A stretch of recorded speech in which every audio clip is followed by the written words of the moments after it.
Gelapnya malam menyimpan rahasia yang tak pernah kau bayangkan. Bisikan lembut di telingamu adalah peringatan. Di sini, di bisikan malam, kami membawa kisah yang akan membuat darahmu membeku dan jiwamu bergidik. Dengarkan baik-baik, tapi jangan biarkan rasa takut menguasaimu, karena malam ini, kau tidak sendiri. Dwi menatap jendela kereta yang mulai basah oleh hujan. Langit sore itu gelap. Lebih cepat dari biasanya. Awan kelabu menggantung berat. Seolah mengikuti langkahnya yang pulang ke desa setelah 5 tahun tak menjejakkan kaki. Ia tidak pernah berniat pulang secepat ini, kalau saja bukan karena kabar kematian Embot Sarmi. Nenek satu-satunya yang masih tersisa. Desa Ngadirejo tak banyak berubah. Jalanan masih becek.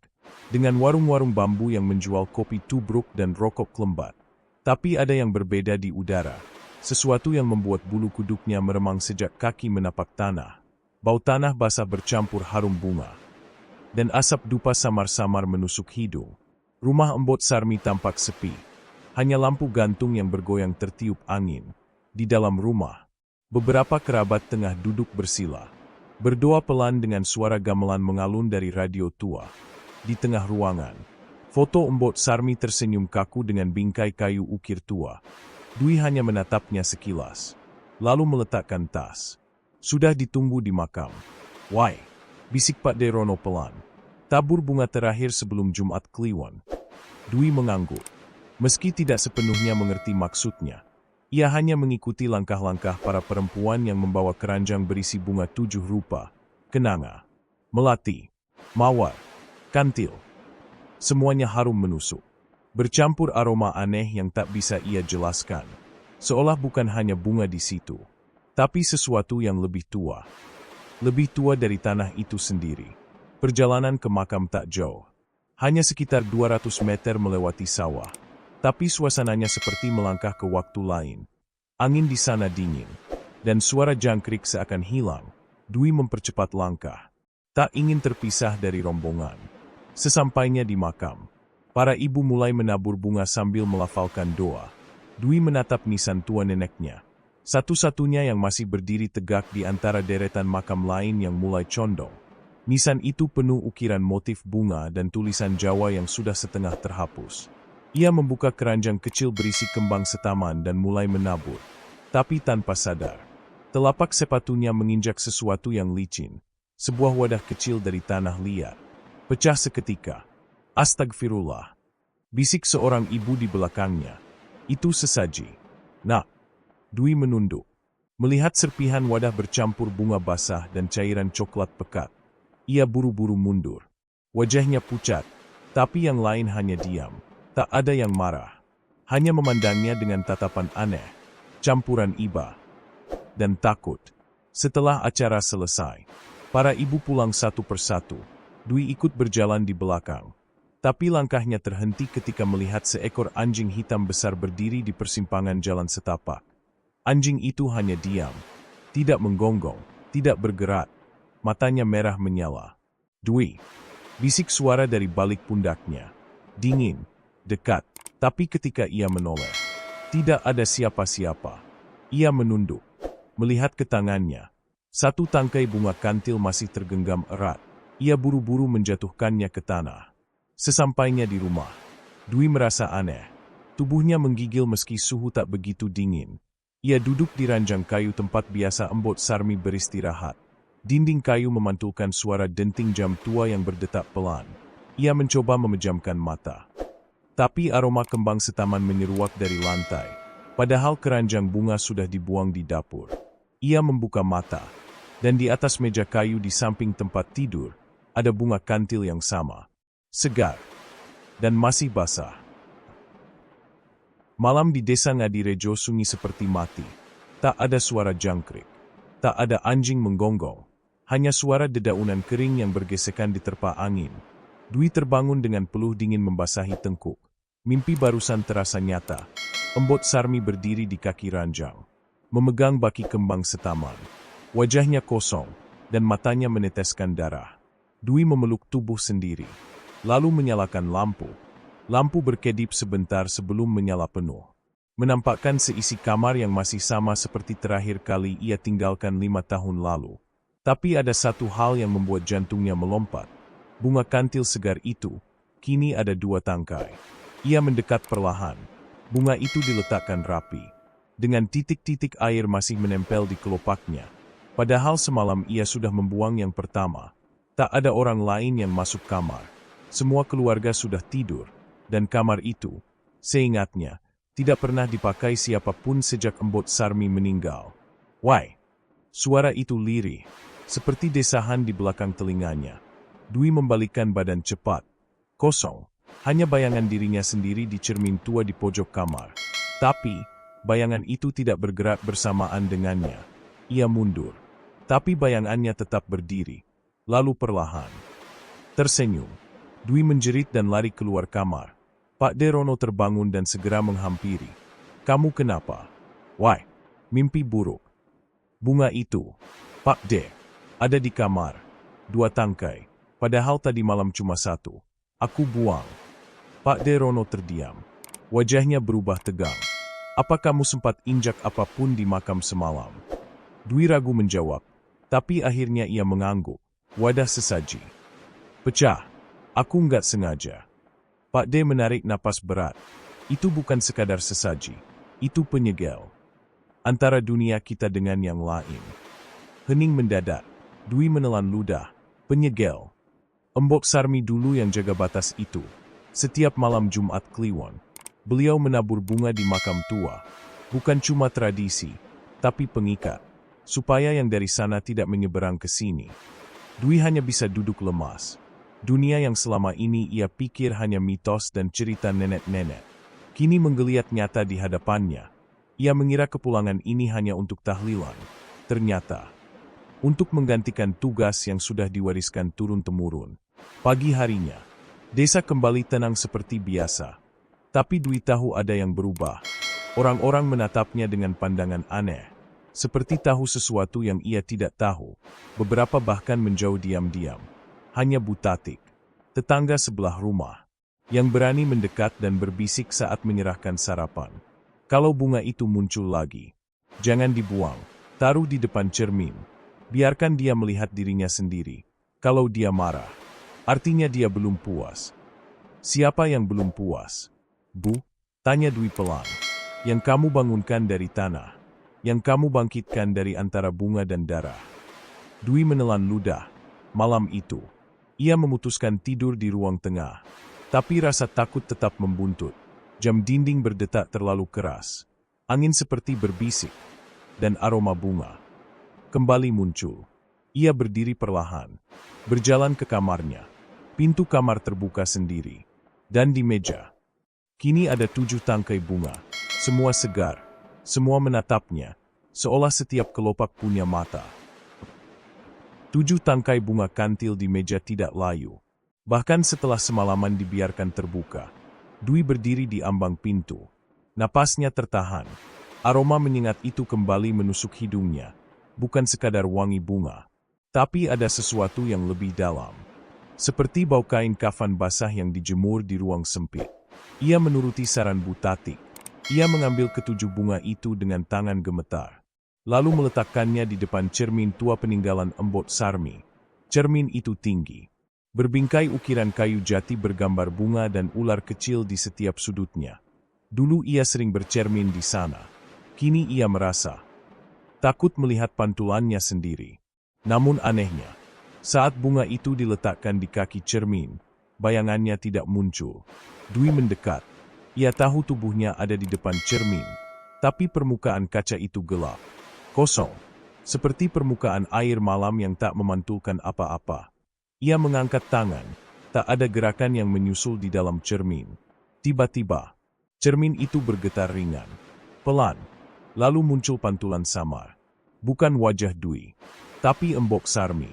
Wajah nenek itu seperti diukir dari malam. Kulitnya pucat keabu-abuan. Matanya bolong. Dan dari mulutnya mengalir kelopak bunga kecil satu persatu. Ia tidak bicara. Tapi di dalam cermin, tangannya menunjuk langsung ke dada Dwi. Sekejap setelah itu, suara keras seperti piring pecah terdengar dari dapur. Dwi tersentak. Cermin kembali normal. Bayangannya muncul kembali. Berkeringat dan pucat. Ia berlari ke arah dapur. Di sana, teko tanah liat jatuh dan pecah. Di lantainya, bukan air, tapi kembang setaman berserakan. Masih segar. Tak mungkin itu tumpah dari manapun. Tak ada yang meletakkan bunga di dalam teko. Dwi mundur perlahan. Tubuhnya mulai goyah.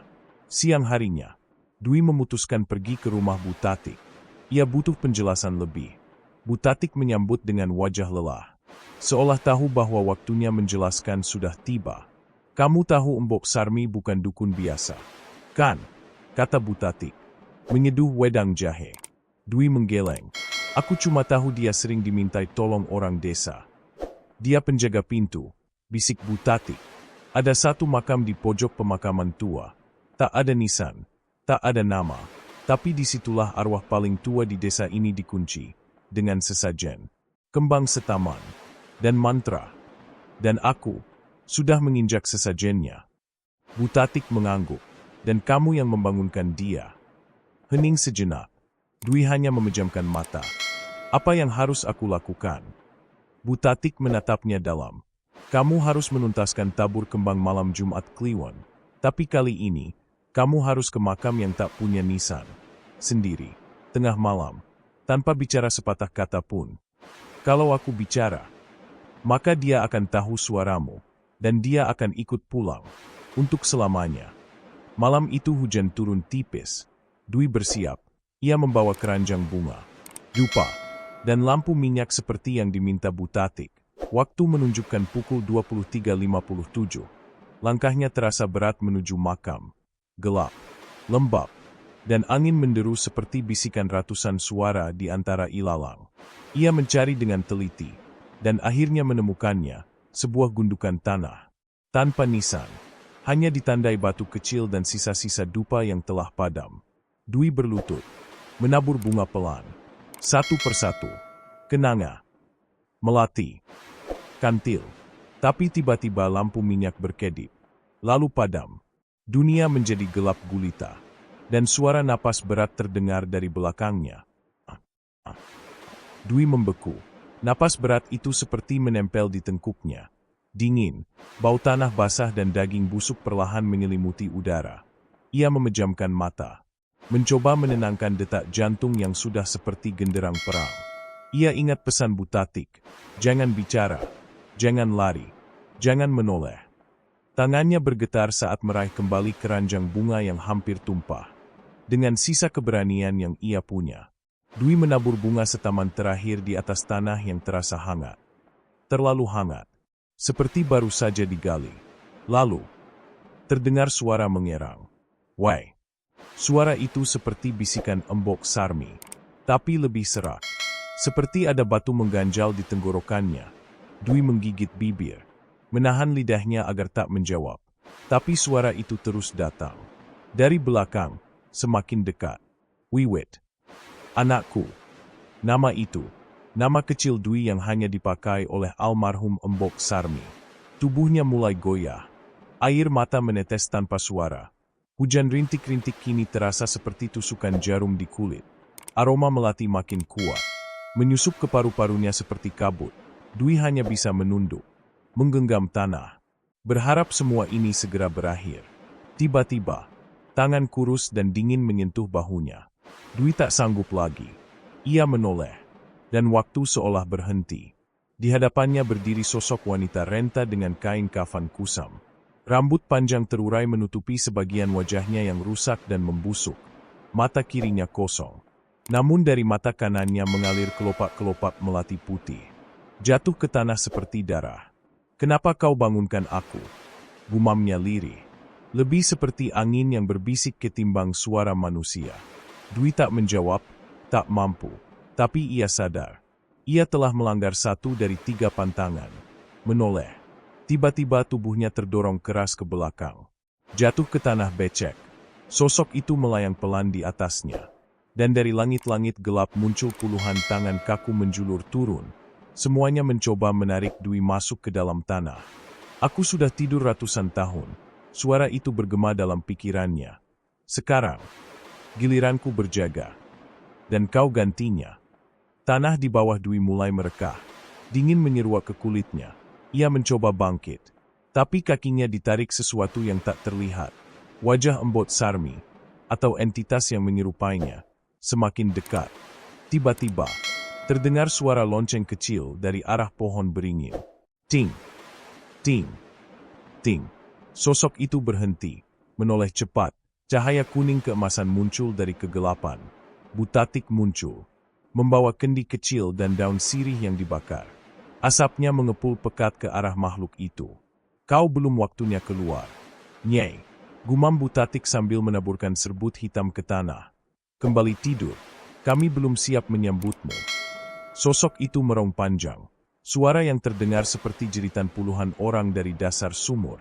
Lalu, perlahan, tubuhnya menghilang bersama bunga-bunga yang membusuk dalam sekejap. Semua menjadi hening kembali. Tanah menutup seperti semula. Dwi tergeletak, lemas. Tubuhnya gemetar tanpa henti. Butatik segera membantunya berdiri. Kau berhasil, katanya lirih. Tapi ini belum selesai.